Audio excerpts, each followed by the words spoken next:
Students, welcome to my YouTube channel Aatmanirbhar online classes. पिछले video में हम लोगों ने मोशन स्टार्ट किया था। मोशन में हम लोगों ने छोटे छोटे पॉइंट्स देखे थे, डिफिनेशन देखे थे और मोशन के बारे में पढ़ा था। मोशन को क्लासिफाई किया गया है, बांटा गया है दो पार्ट्स में। तो हम लोग आज उन्हीं के बारे में पढ़ेंगे। तो हमारा आज का टॉपिक है क्लासिफिकेशन ऑफ मोशन। मोशन को आप देख रहे हैं यहाँ पे दो पार्ट्स में बांटा गया है, एक है यूनिफॉर्म और दूसरा है नॉन यूनिफॉर्म। चलिए तो हम सबसे पहले देखते हैं uniform motion. When an object travel equal distance in equal interval of time the object is said to have a uniform motion. कह रहा है कि जब कोई ऑब्जेक्ट इक्वल डिस्टेंस मतलब बराबर डिस्टेंस कवर करता है in equal interval of time then the object is said to in uniform motion. तब उस ऑब्जेक्ट को हम लोग कहेंगे कि वो ऑब्जेक्ट जो है वो यूनिफॉर्म मोशन में है। यहाँ पे सबसे इम्पॉर्टेंट वर्ड जो है आपका वो है equal distance in equal interval of time. तो इसको हम लोग चलिए एक फिगर के द्वारा समझते हैं, अच्छे से आप लोगों को समझ में आएगा। एक आपका कोई भी एक ऑब्जेक्ट है जो कि पॉइंट ए से पॉइंट बी पे जाता है, उसका इनिशियल पॉइंट जो है वो ए है और फाइनल पोजीशन जो है वो आपका बी है, ठीक है। तो उसमें वो कवर कर रहा है ए टू बी 100 किलोमीटर डिस्टेंस और टाइम लग रहा है उसको 1 आवर। यानी कि किसी भी ऑब्जेक्ट को ए टू बी जाने में 1 घंटा टाइम लग रहा है और 100 किलोमीटर डिस्टेंस कवर कर रहा है, ठीक है।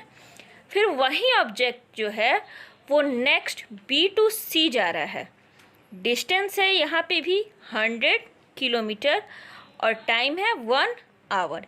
यानी कि बी टू सी जाने में भी उसको 100 किलोमीटर वो दूरी तय कर रहा है और टाइम लगा रहा है 1 घंटा।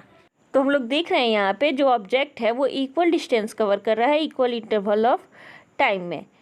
तो ये हो गया हमारा यूनिफॉर्म मोशन। नेक्स्ट एग्जांपल हम लोग देखते हैं। एक पर्सन है जो कि 1 मीटर का डिस्टेंस कवर कर रहा है, उसको टाइम लग रहा है 1 सेकेंड। फिर नेक्स्ट वो 1 मीटर कवर कर रहा है तो फिर टाइम लग रहा है 1 सेकेंड। फिर नेक्स्ट मीटर कर रहा है तो उसको लग रहा है टाइम 1 सेकेंड। इसी तरह से वो एक सेम रेशियो में आगे बढ़ रहा है। तो ये भी हो गया हमारा यूनिफॉर्म मोशन, क्योंकि इक्वल डिस्टेंस कवर कर रहा है इक्वल इंटरवल ऑफ टाइम में। अब हम लोग नेक्स्ट देखते हैं non uniform motion. When an object travel unequal distance in equal interval of time, the object is said to have a non-uniform motion.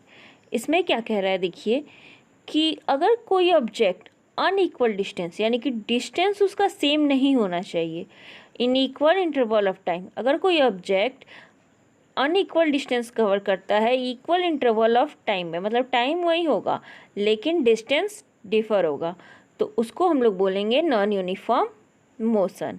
चलिए इसका एग्जाम्पल हम लोग देखते हैं। एक ऑब्जेक्ट है जो ए से बी पे जा रहा है, ए से बी पे जाने में उसको टाइम लग रहा है 1 आवर और डिस्टेंस कवर कर रहा है 40 किलोमीटर, ठीक है। फिर वही ऑब्जेक्ट बी से सी पे जा रहा है तो उसको टाइम लग रहा है 1 आवर लेकिन डिस्टेंस जो है वो हो जा रहा है बढ़ के 70 किलोमीटर। फिर वही ऑब्जेक्ट सी से डी पे जा रहा है, टाइम वही है 1 आवर और डिस्टेंस जो है वो हो जा रहा है 80 किलोमीटर, ठीक है। तो देख रहे हैं आपकी जो टाइम है वो इक्वल इंटरवल में है लेकिन जो डिस्टेंस है वो कभी कम हो रहा है कभी ज़्यादा हो रहा है, इस तरह से हो रहा है। तो ये है हमारा नॉन यूनिफॉर्म मोशन, जिसमें क्या होगा इक्वल इंटरवल ऑफ टाइम होगा लेकिन डिस्टेंस जो होगा वो अनइक्वल होगा, डिस्टेंस हर जगह डिफर करेगा।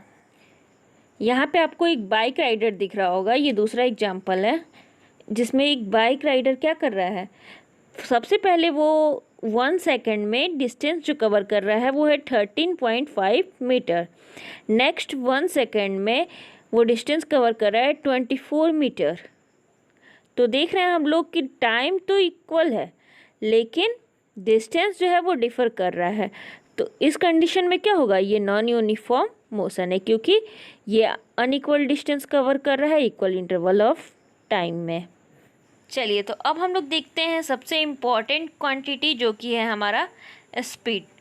स्पीड के बारे में सबसे पहले हम लोग डेफिनेशन देखते हैं स्पीड का।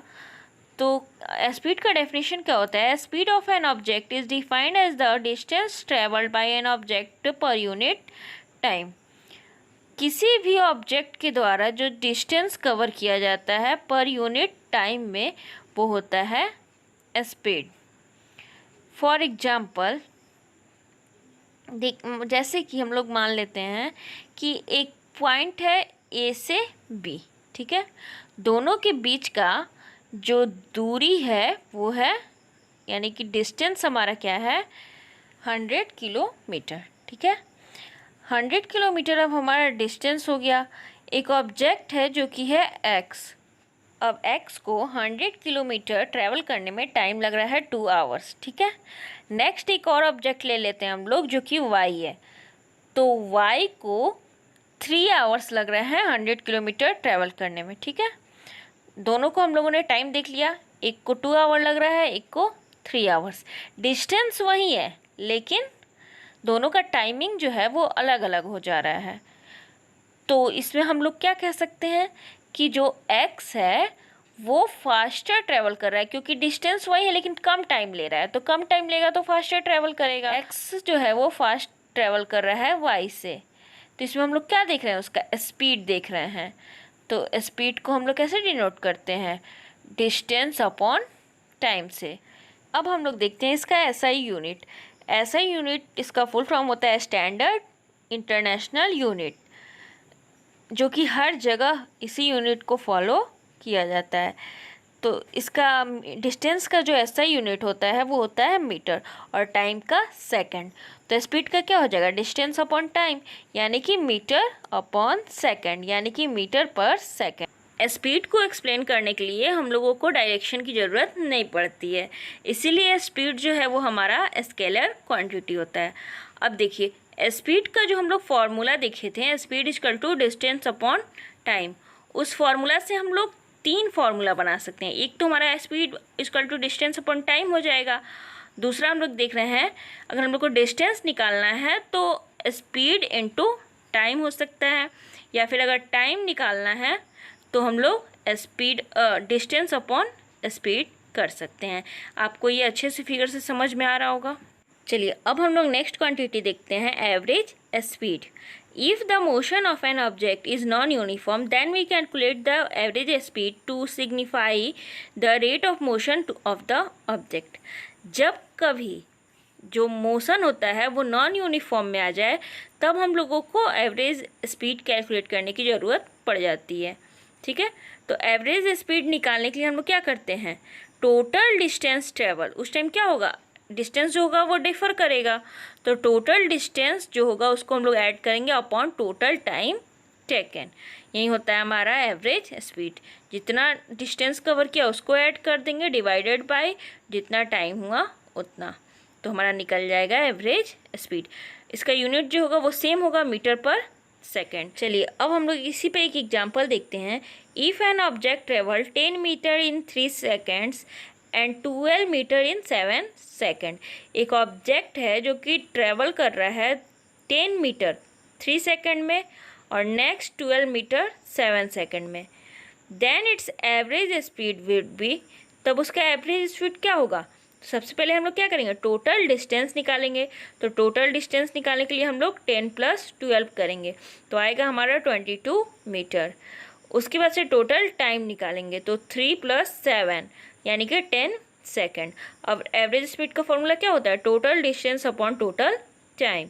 तो टोटल डिस्टेंस हमारा 22 हो गया और टाइम हो गया 10, तो दोनों को डिवाइड कर देंगे, आएगा 2.2 मीटर पर सेकेंड। तो चलिए अब हम लोग देखते हैं, to describe the rate of motion in a direction the term velocity is used.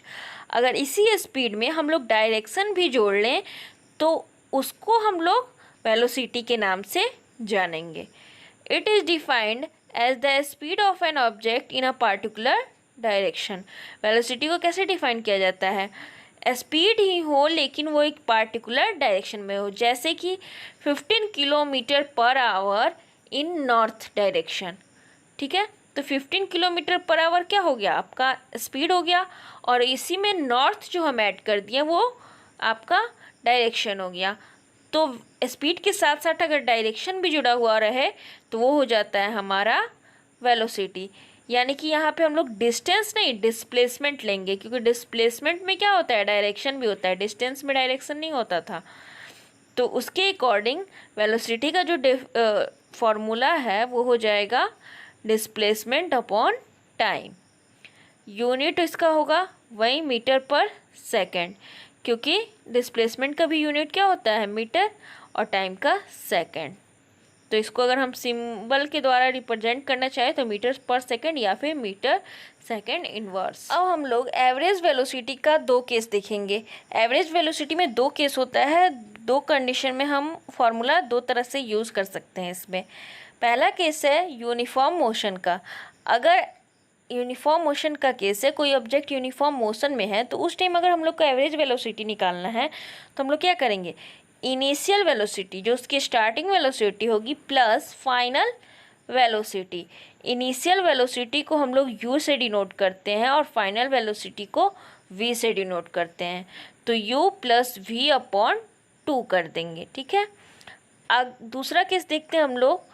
दूसरा केस नॉन यूनिफॉर्म मोशन का है। अगर एवरेज वेलोसिटी हमारा नॉन यूनिफॉर्म मोशन में है तो उस कंडीशन में क्या होगा, average velocity equal to total displacement, जितना भी डिस्प्लेसमेंट हुआ है, डिस्प्लेसमेंट निकालना हम पहले ही आपको बता चुके हैं, अपॉन टोटल टाइम टेकन, जितना टाइम लगा है वो। अगर आपको डिस्प्लेसमेंट निकालना नहीं आ रहा है तो मेरा पहला वाला वीडियो आप लोग देखिएगा, उसमें मैंने डिस्प्लेसमेंट निकालने को सिखाया है।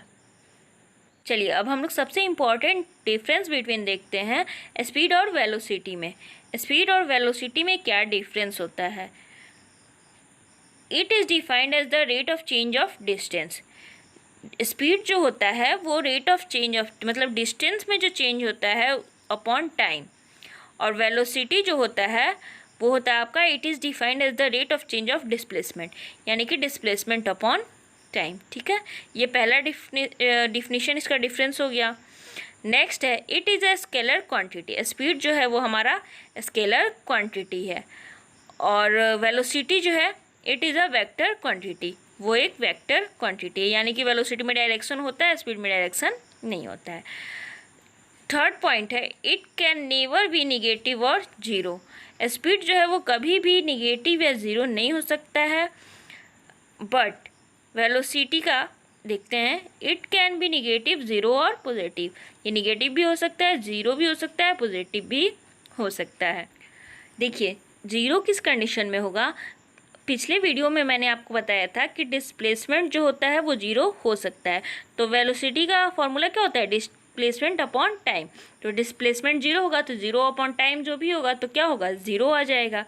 नेक्स्ट डिफरेंस है speed is velocity without direction. Speed भी वेलोसिटी है लेकिन विदाउट डायरेक्शन, डायरेक्शन उसमें नहीं होना चाहिए। और वेलोसिटी का क्या दे रहा है, velocity is directed speed. Velocity जो है वो स्पीड को निर्धारित करता है, मतलब उसका डायरेक्शन बताता है कि जो भी गाड़ी है वो जा रही है किसी भी स्पीड से तो वो किस डायरेक्शन में जा रही है। ये स्टूडेंट्स आज के लिए बस इतना ही, बाकी का हम नेक्स्ट वीडियो में पढ़ेंगे। अगर आपको मेरी वीडियो अच्छी लगी हो तो आप इसे लाइक करें, शेयर करें और चैनल को सब्सक्राइब ज़रूर करें। Thank you.